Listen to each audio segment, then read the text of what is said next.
Selanjutnya ada Ibu Nur Gatau. Saya kenalkan nanti mungkin tidak bisa hadir di sini, ada produser eksekutif Bapak Anup Mircadani, Ibu Evi Sarah Mawati, Bapak Monit NV, Fadel Bramantri, juga Bapak Rian Santoso. Dan tentu saja sutradara yang mengasuh film ini dan mengumpulkan The Ensemble Cast. Boleh tepuk tangan yang meriah untuk Rudi Sujatwo. Penulis skenario Oka Aurora, Mbak Oka. Dan memang film ini diambil dari sebuah novel yang sangat luar biasa dengan cerita yang sangat menyentuh. Penulis novel Bila Esok Ibu Tiada, Nui Nagiga. Dan ini dia all the cast. Ini ensemble castnya nih, kalau film ini Marvel nih kayaknya nih, luar biasa, superhero ya. Yang pertama langsung saja, tidak lain one and the only Ibu Christine Hakim. Hal yang paling bodoh adalah mencari berapa piala citranya Ibu Christine ya di Wikipedia ya. Terlalu banyak, saya tidak mau menghabiskan waktu untuk itu. Dan satu lagi, kalau boleh dikoreksi kalau salah ya, 2 piala citra ada Adinia Wirasti. Benar, kasih ya 2 piala citra ya. Betul ya, oke. Dan selanjutnya boleh berikan tepuk tangan yang meriah juga untuk Ferry Nuril. Dan tidak lain tidak bukan hadir di sini, ini luar biasa sekali. Boleh tepuk tangan yang meriah juga untuk Amanda Manopo.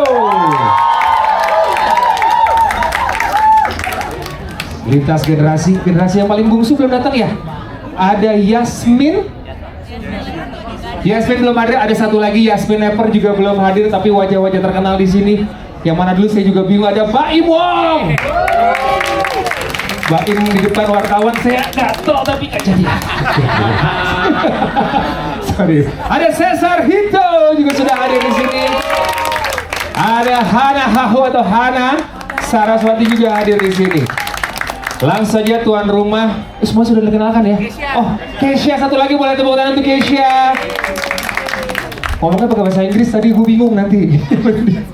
Oh oke, I can speak bahasa. Of course, mampus loh semua tuh nanti ya. Mas Agung, boleh disilakan disambut teman-teman media sambil diceritakan sedikit Mas Agung. Proses developing dari cerita ini, dari skenario sampai kita bisa saksikan bersama-sama, dan satu lagi ceritanya mengumpulkan ini outstanding ensemble cast yang seperti ini, blockbuster cast. Silakan diceritakan Mas Agung. Assalamualaikum warahmatullahi wabarakatuh. Dan salam sejahtera untuk kita semua. Terima kasih rekan-rekan media yang sudah menyempatkan hadir untuk datang ke acara press screening hari ini. Terima kasih yang tak terhingga buat kalian. Ini merupakan satu pencapaian bagi kami, Leo Picture, yang baru berdiri di tahun 2019. Tadi nonton, teman-teman semua udah nonton. Ini merupakan pencapaian sangat luar biasa. Begitu melihat teman-teman banyak sekali yang nangis di dalam bioskop. Seneng banget.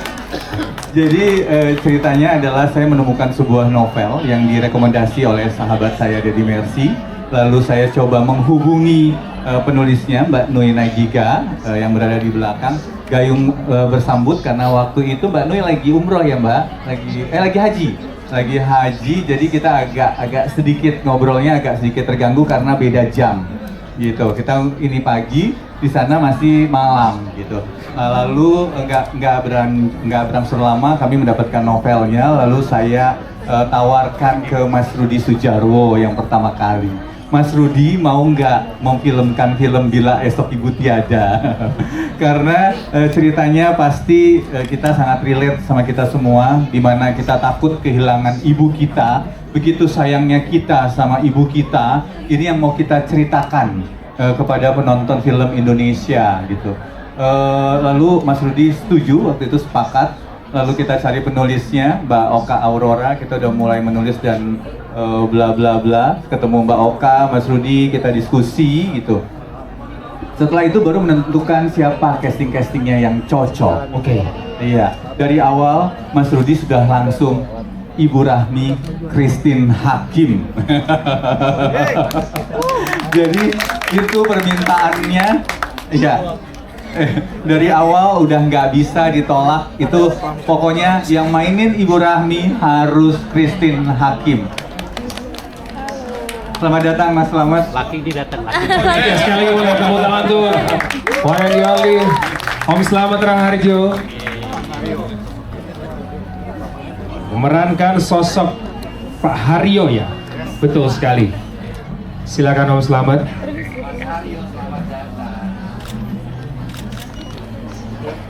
Lalu selesai menentukan siapa pemainnya Ibu Rahmi, kami sepakat karena kapan lagi bisa bekerja sama dengan legenda perfilman Indonesia, Ibu Christine Hakim.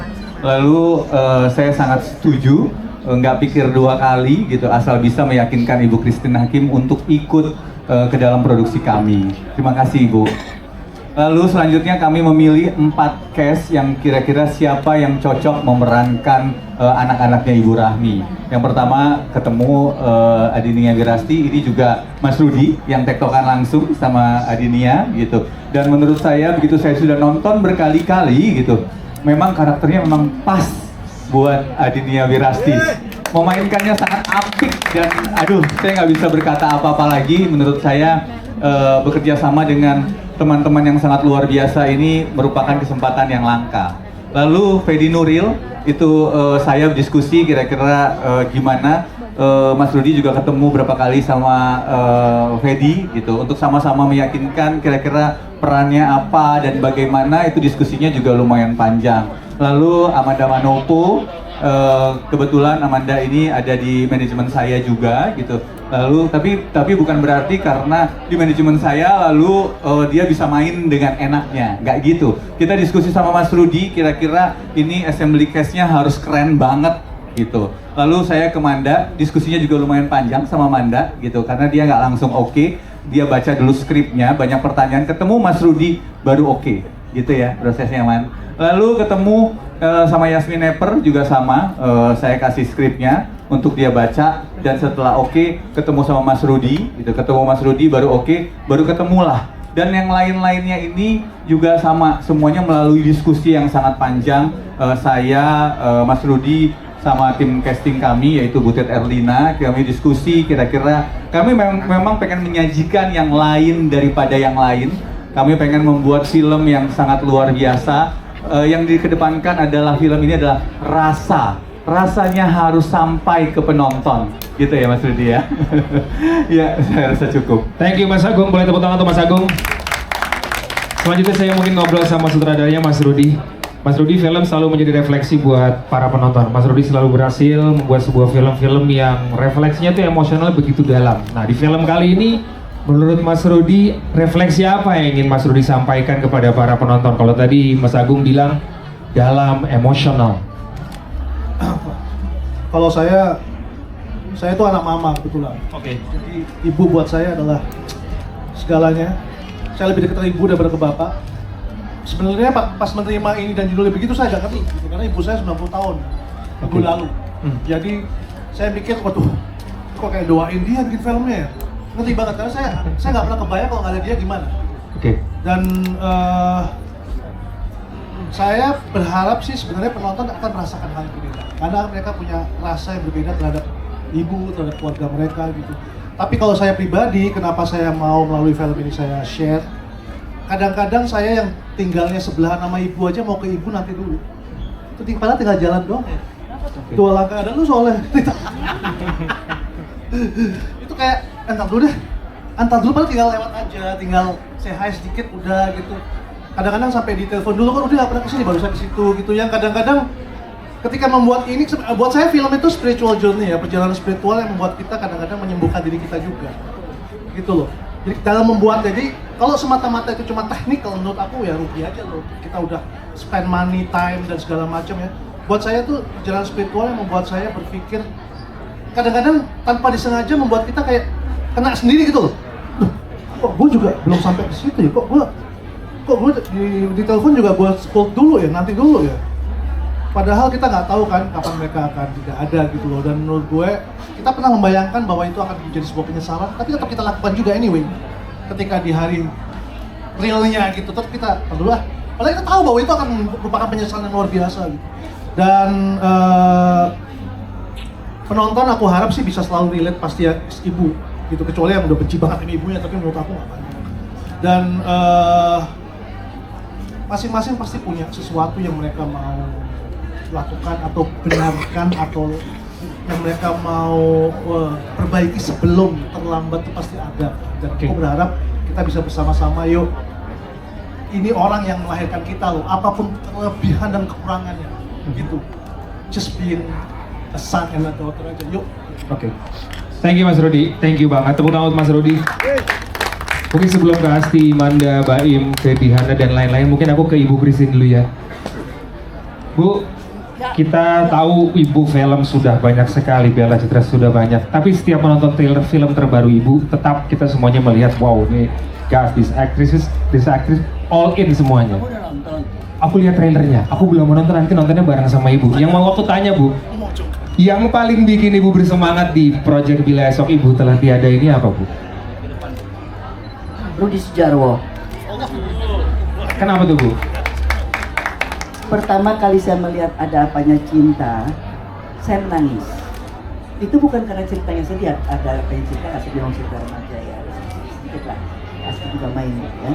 Tapi mengingatkan saya kepada almarhum Teguh Karya, gitu ya. Saya nggak tahu kenapa, tapi pokoknya saya lihat itu film, directingnya Rudi Sudjarwo mengingatkan saya pada Teguh Karya. Saya terus menangis. Lalu kemudian kita pernah bekerja sama juga dengan itu, In the Name of Love. Itu waktu film Indonesia masih terpuruk ya, tapi seorang Rudi Sudjarwo nekat dia bikin film, jangan saya tahu dia nggak ada dana gitu ya. Tapi kerjasama itulah yang membuat chemistry saya sebagai pemain dengan Mas Rudi situ sudah terjalin. Dan walaupun setelah itu juga saya ada lihat Mengejar Matahari gitu ya, yang filmnya luar biasa juga bagusnya, tapi kita jarang sekali secara fisik bertemu, batin kita tidak pernah putus. Sehingga waktu ditawarkan ini, oke, saya mau ketemu Mas Rudi dulu karena sebelum saya ingin tahu sampai sejauh mana betul-betul dia menginginkan saya. Kalau cuma setengah-setengah gitu kan ya, Nggak usah. nggak usah. So Mas Rudi, alasan untuk Ibu bergabung di film ini ya? Ya, tentunya yang kedua karena saya melihat menjadi seorang ibu itu selalu menarik buat saya. Seperti yang tadi dikatakan Mas Rudi, betul sekali bahwa film itu buat saya juga merupakan perjalanan spiritual, ya. Spiritual journey yang banyak sekali, apalagi dalam 50 tahun ini gitu ya. Kalau ya sebagai muslimah saya tahu yang wajib sholat 5 waktu, puasa, zakat, kurban gitu ya. Tapi sebetulnya bahwa hidup itu adalah ibadah, itu betul-betul saya rasakan betul juga dalam perjalanan selama 50 tahun di dunia film gitu ya. Sehingga saya sendiri tidak mempunyai anak biologis ya, tapi alhamdulillah saya bersyukur sekali banyak anak-anak saya yang dari 1, 2, 3, 6, 8 ya. Ini kalau suami katanya anak yang paling kecil, paling bontot. Ya, bayangkan gitu ada berapa miliar ibu di dalam kehidupan alam semesta ini gitu ya. Dan setiap kali selalu menjadi tangan-tangan luar sana ibu yang seperti apa yang saya harus lakukan ya. Tapi yang jelas bahwa cinta ibu itu beyond imagination, and ibu itu selalu penuh dengan kekuatan sampai akhir hayat. Oke. Nice, Ibu Christine. Tepuk tangan buat Ibu Christine, terima kasih. Sebelum kita ke wartawan, satu pertanyaan lagi mungkin mewakili dari Asti. Asti, ini perjalanan kalau koreksi kalau salah, 22 tahun berkarir dari film Ada Apanya Cinta. Kalau saya hitung 25, film ke-25 loh ini. Pengalaman lo bawa apa ke film Bila Ibu Esok Telah Tiada ini? Apa yang lo bawa ke film ini, Asti? Sebelumnya mau terima kasih dulu kepada teman-teman yang sudah meluangkan waktunya di sini, energinya, walaupun Jakarta macet jam segini tapi masih disempetin. Thank you so much. Yang udah nonton filmnya juga terima kasih sekali.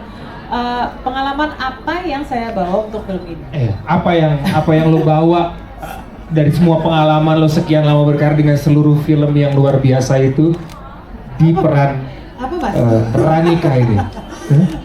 Sebenarnya salah satu yang paling menarik dari proses di dalam produksi ini adalah kembali ke hubungan fundamental antara director dan pemainnya.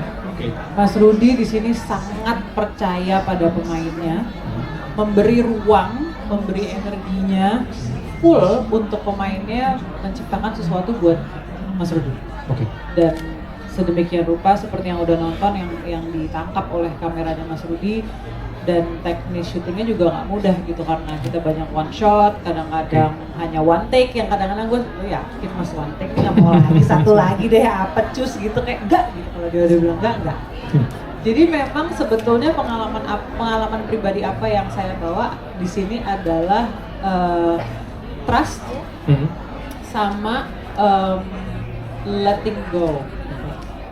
Oke. Karena maksudnya bisa dibilang kan sebenarnya jadi aktor itu nomor satu yang harus kita bisa punya itu adalah the ability of letting go, the ability to trust other people. Karena begitu filmnya sudah kita bikin, kita udah syuting ini, udah masuk editing, itu udah bukan milik kita lagi. Begitu filmnya udah launching, udah bukan milik kami lagi, tapi milik penonton. Oke. Jadi apapun yang penonton akan serap atau nanti pelajari, itu udah milik penonton gitu kan. Jadi nomor satu, the ability of trusting people and letting go di produksi ini sangat tinggi sih. Oke, thank you Asti. Itu dia buat tambah penasaran. Sebenarnya saya sudah menyiapkan pertanyaan buat setiap masing-masing, tapi hari ini adalah acaranya untuk media. Saya mau persilahkan teman-teman media selain yang mau menggunakan baju orange di depan saya karena sudah dapat notes-nya. Kalau lu dulu yang nanya bang, kasih kesempatan lain nanti abang terakhir ya. Opat dulu, satu orang yang mau bertanya. Satu orang, atau kalau tidak, gue nanya lagi aja. Oh, mau nanya? Boleh. Silakan. Halo, saya Shana dari pejuangkantoran.com. Saya penasaran, saya kagum banget pas adegan yang di dalam ruangan antara Amanda sama Adi. Pokoknya satu kakak adiknya itu berantem. Buat saya itu tuh golden scene banget gitu. Nah itu gimana sih cara melatih chemistry-nya gitu loh untuk keempat pemain ya? Karena itu buat saya kayak wow, berat banget sih ya. Kayaknya kayak beneran banget. Apalagi kayak semuanya teriak-teriak juga gitu. Terus tapi artikulasi juga kita, emosi juga tetap dapat. Itu aja sih, makasih. Tadi siapa? Nanya ke? Shana, pejuangatoran.com. Oh, oke. Manda? Iya. Semuanya jawab. Gimana ya, kalau misalkan ditanya itu memang kita tuh memang punya karakter yang berbeda-beda ya. Terus dimana aku sama Mbak Asti, kita sama-sama ingin menunjukkan yang terbaik ke ibu, tapi kita sama-sama punya ego. Di situ kalau misalkan nggak ada ibu, mungkin kita udah cakar-cakaran mungkin. Di situ pasti ibu mencoba untuk selalu menenangkan, mencoba untuk kayak memberikan kasih di antara kita semua supaya kita tuh nggak membludak perasaan kita. Jadi sebenarnya film ini tuh ada di mana perasaan yang tertahan, karena ada ibu di situ. Jadi lebih menghargai ada ibunya di sana. Gitu. Mungkin bisa ditambahin sama Mbak Asti atau Mas Fedi dan segala macam. Mas Fedi mau nambahin mungkin? Kalau buat lo sendiri sih, lo kan menjadi salah satunya laki-laki di poster itu ya. Ceritain juga sedikit dong pengalamannya production bersama dengan perempuan-perempuan. Apakah film ini bisa menjadi tempat juga untuk speak up buat para perempuan-perempuan yang katanya didominasi atau film ini didominasi oleh laki-laki katanya? Iya betul. Pertama, assalamualaikum warahmatullahi wabarakatuh. Selamat sore teman-teman media semua sudah datang.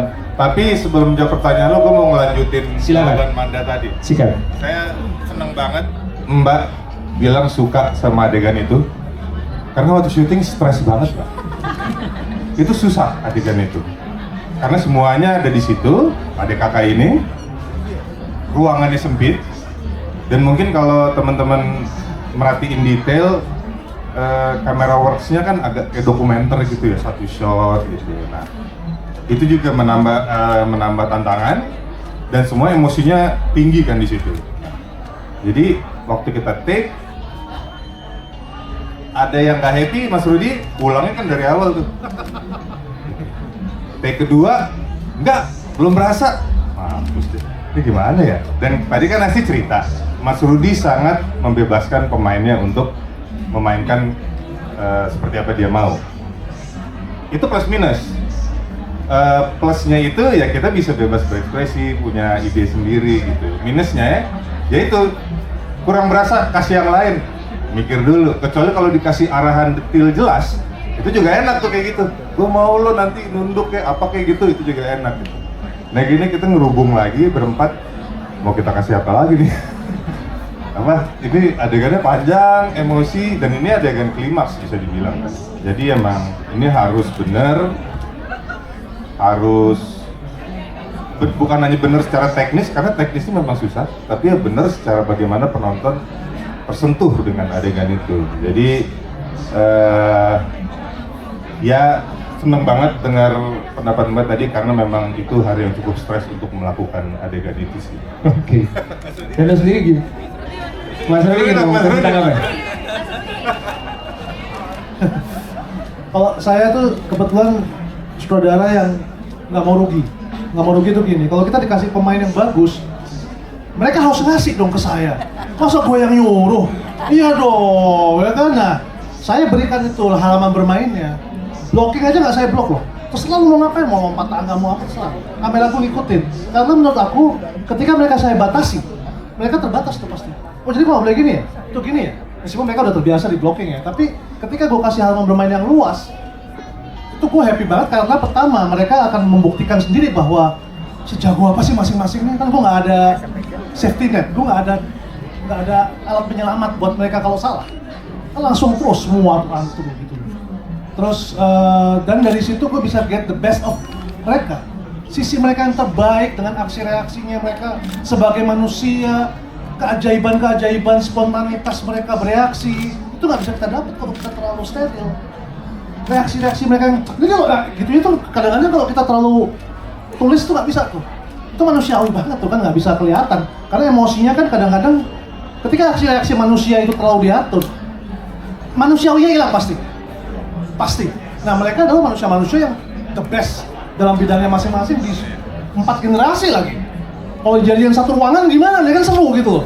Iya kan? Itu kalau dari saya sih. Mungkin sekarang mau nanya juga sama Baim kali ya, Mas Baim. Lo di sini berperan sebagai Kevin dan lo juga perjalanan karir lo menambah berbagai macam profesi ke dalam CV lo, tapi at the end of the day lo kembali lagi untuk menjadi seorang aktor. Bahkan kali ini lo muncul, lo udah jadi sutradara, lo udah jadi produser, tapi lo muncul di sebuah film yang bahkan lo nya nggak ada di poster. Dorongan lo buat biggest drive untuk gabung di produksi ini? Sutradaranya Rudi Sujarwo sama semua pemainnya, cast-nya bagus banget. Apa yang lo dapatkan pada saat proses dan apa yang lo harapkan lo dapetin dari bergabung di proyek ini? Sebenarnya sih mau curi ilmunya ya. Oke. Jadi setiap director itu punya ilmu masing-masing. Karena gue ngefans banget sama Meledak Matahari, ada Pandangan Cinta. Pengen tahu bagaimana di direct, rasanya gimana, dan habis itu saya aplikasiin yang baik-baik ketika saya direct. Gitu aja. Jadi bukan cari duit, cari ilmu di sini. Iya. Oke. Mungkin yang paling muda di sini, maksudnya generasi yang paling latest adalah Hito sama Hana. Mungkin lo sendiri peran lo seperti apa, Hito dan juga Hana? Mungkin Hito dulu boleh diceritain. Cek. Ya. Jujur sebenarnya ini perdana kali aku masuk layar lebar. Ini? Wow, boleh berikan tepuk tangan dong buat Cesar Hito. Dan dikasih kesempatan waktu itu teleponan sama Mang Nunu sama Mas Agung, disebutin ini karyanya Mas Rudi, ada Christine, ada Pak Slamet di sini. Itu udah nggak pakai pikir panjang, itu jadi kebanggaan tersendiri sih buat aku. Karena wow, sekalinya diajakin main film isinya legend semua di sini. Oke. Ya kan? Jadi udah nggak pakai pikir panjang. Apalagi emang aku juga ngefans sama karya-karya Mas Rudi, ngikutin semua mulai dari Hadapan Hasil. Nggak dibayar katanya Hito di sini. Apa? Nggak dibayar? Oh dibayar. Enggak, pokoknya kayaknya pun kalau nggak dibayar aku bakal ambil juga. Tuh, karena masalah Mas Agung ini. Salah tuh Mas. enggak. Tapi serius ini jadi apa ya? Aku ngerasa terhormat bisa ada duduk di sini bersama para legend-legend ini, diajakin main bersama. Apalagi aku sempat sebelum aku cuti kemarin 2 tahun itu karena ada baby, aku dapat project tuh mainin sinetron, versi sinetronnya dari Badai Pasti Berlalu, bareng Mami Nunu juga, dan di situ karya besar dari Om Slamet dan Christine di situ. Jadi wah, Menarik ya? Ini ya, Penasaran ya? Nggak bisa ngomong apa-apa lagi lah. Intinya benar-benar puji Tuhan, bersyukur bisa ada di sini, bisa dalam satu karya bersama para legend ini. Congratulations Hito. Hana boleh ceritakan pengalamannya bergabung di Bila Esok Ibu Tiada? Halo. Nah, oke. Jadi pertama kali banget aku ditawarin untuk gabung di project ini. Seperti biasa, aku akan nanya siapa sutradaranya. Lalu dijawablah sama Mas Agung, Budi Sujarwo. Oke Mas, nggak pakai pikir panjang. Han, baca dulu naskahnya, nggak boleh gitu. Oke. Gitu. Aku baca naskahnya dan ternyata setelah aku baca naskahnya dari tengah sampai ending aku baca naskahnya, aku nangis nggak berhenti sampai habis. Jadi kayak aku ngerasa oke, ini this is my calling, aku harus berada di project ini. Dan aku sadar betul bahwa di project ini aku akan belajar sangat banyak, dan betul terjadi, aku belajar banyak banget di project ini. So I'm very grateful to be here. Thank you semuanya for having me here. Congratulations Hana. Thank you Hana. Mungkin hanya sedikit ke penulis skenario dan juga penulis novel Bila Esok Ibu Tiada, Mbak Nui dan juga Mbak Oka. Mungkin dari Mbak Nui dulu. Sebenarnya dari cerita novelnya itu sendiri, ini ada inspirasi atau cerita mungkin dari kisah yang pernah dialami sendiri oleh Mbak Nui, atau mungkin apa sebenarnya sih yang mau Mbak Nui sampaikan di novel tersebut? Ya, terima kasih. Ini lebih banyak idenya itu dari cerita teman-teman. Jadi mereka itu pada saat ibunya sudah tidak ada, mereka nyesel ya. Kenapa kok aku kurang mengasih waktu ibu, kurang memberikan perhatian. Nah, dengan adanya buku ini berharap para pembaca itu bisa mengingat kembali ke ibunya. Jadi yuk selagi ibu masih ada, berikan yang terbaik kepada ibu, berikan waktu untuk ibu, berikan perhatian kepada ibu. Ya, ini sih seperti dari itu. Oke, thank you Mbak Nui.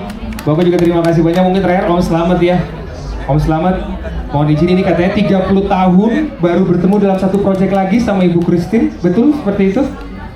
Om Slamet ini sudah memerankan berbagai macam tokoh Bapak, nah, dan selalu berhasil. Ada mungkin sosok sebagai seorang aktor mengingat siapa yang menjadi sosok yang diingat pada saat memerankan sosok Bapak, terutama di film ini Om Slamet?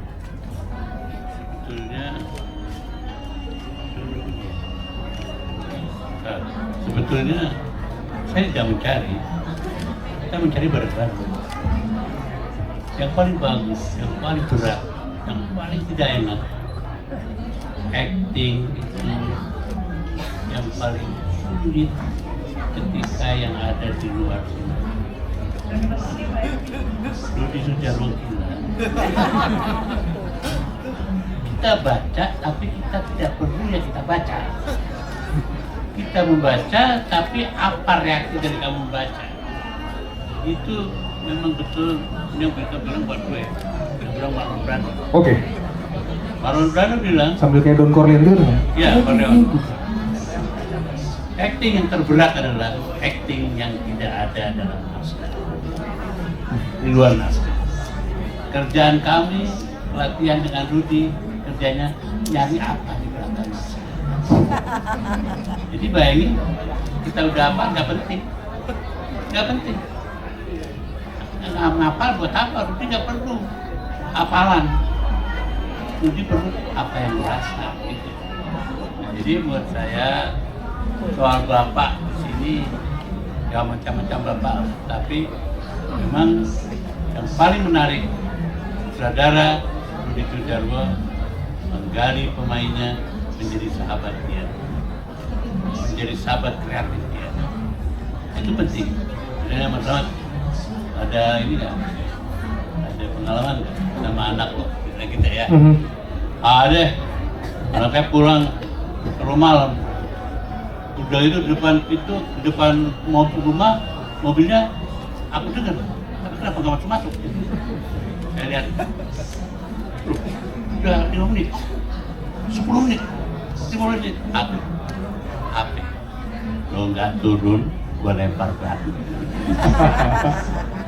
Terus sudah turun lah, baik kalau pacaran di rumahnya sudah dia bentar di perasaan Bapak, mungkin Bapak semua sama. Waktu saya lihat istri saya digosipin apa, saya nggak marah. Tapi begitu anak saya bersandar di pundak laki-laki, wah cemburunya luar biasa. Lara, lepasin. Intinya bilang, mas, jangan kampungan mas, jangan kampungan mas, jangan kampungan mas. Tapi anak itu luar biasa. Gak takut sama aku bilang, aku baru pulang di Bangkok. Kamu lakukan lagi, gua selepek kepala. Tetap juga nggak marah gitu. Rupanya itu calon Marudi.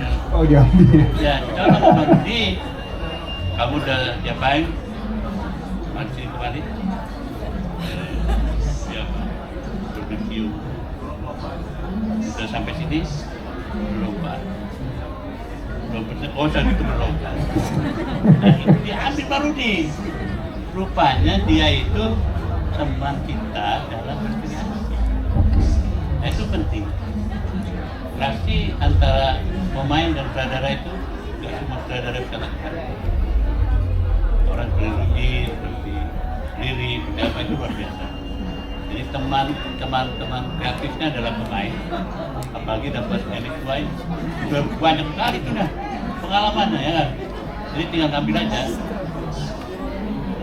Oh, jadi kira-kira mari kita tepuk tangan sekali lagi. Baru disujud. Siap. Terima kasih Om Selamat. Ini sebelum ke Mbak Oka terakhirnya untuk penulis Mbak Nuni juga mungkin yang belum menjawab pertanyaan saya.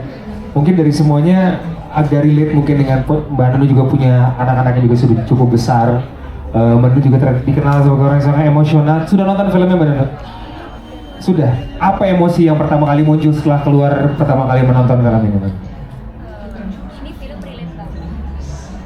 Pertama terima kasih semua sama teman-teman yang sudah datang dan untuk mensupport kita.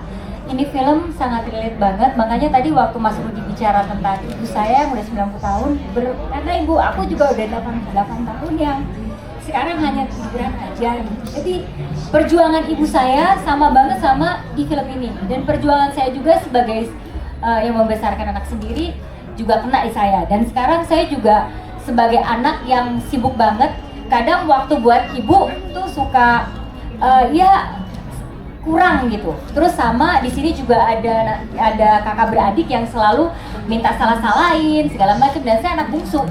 Udah persis banget filmnya sama saya, dan mungkin banyak banget di luar sana yang relate juga. Jadi saya kalau ditanya kayak gini pasti meneteskan air matanya nggak bisa habis, dan saya bersyukur banget bisa dipilih juga ikutan main di dalam sini. Bahagia banget bersama Mas Rudi dan para legend semua senior-senior saya dan semuanya yang top banget. Terima kasih banyak semua supportnya. Terima kasih Mbak Nunu. Terakhir mungkin singkat boleh Mbak Oka menambahkan ada kesulitan mungkin untuk mentransformasi dari novel menuju ke penulisan skenario, dan mungkin sebelumnya lebih banyak drama-drama berdarah tanda kutip di rumah tangga. Kali ini drama yang sangat menyentuh. Boleh diceritakan proses mentransformasi ke penulisan skenario? Yang jelas ini banyak pengalaman sendiri sih Mas Glenn, terus ya tentu berkaca dari pengalaman teman-teman juga. Kesulitannya mungkin pada saat itu adalah menentukan karakter, karena banyak sekali ya karakter kakak beradik itu kan banyak sekali ya. Kita bisa pilih salah satu dan konfliknya pasti akan beda-beda. Beda karakter, beda konflik. Jadi ya waktu itu tantangannya adalah pada saat saya, Mbak Nui, Mas Agung dan Mas Rudi membentuk universe-nya gitu. Tapi yang saya harapkan, boleh saya satu harapan ya buat film silakan, ini? Silakan. Adalah kalau nanti film ini sukses ya Mas Agung, saya berharap semakin banyak produser-produser film Indonesia yang mau membuat film-film keluarga kayak gini. Amin. Amin. Yang lebih membahas tentang keseharian, yang relevansinya sangat dekat dengan calon penonton kita. Gitu. Siap, thank you.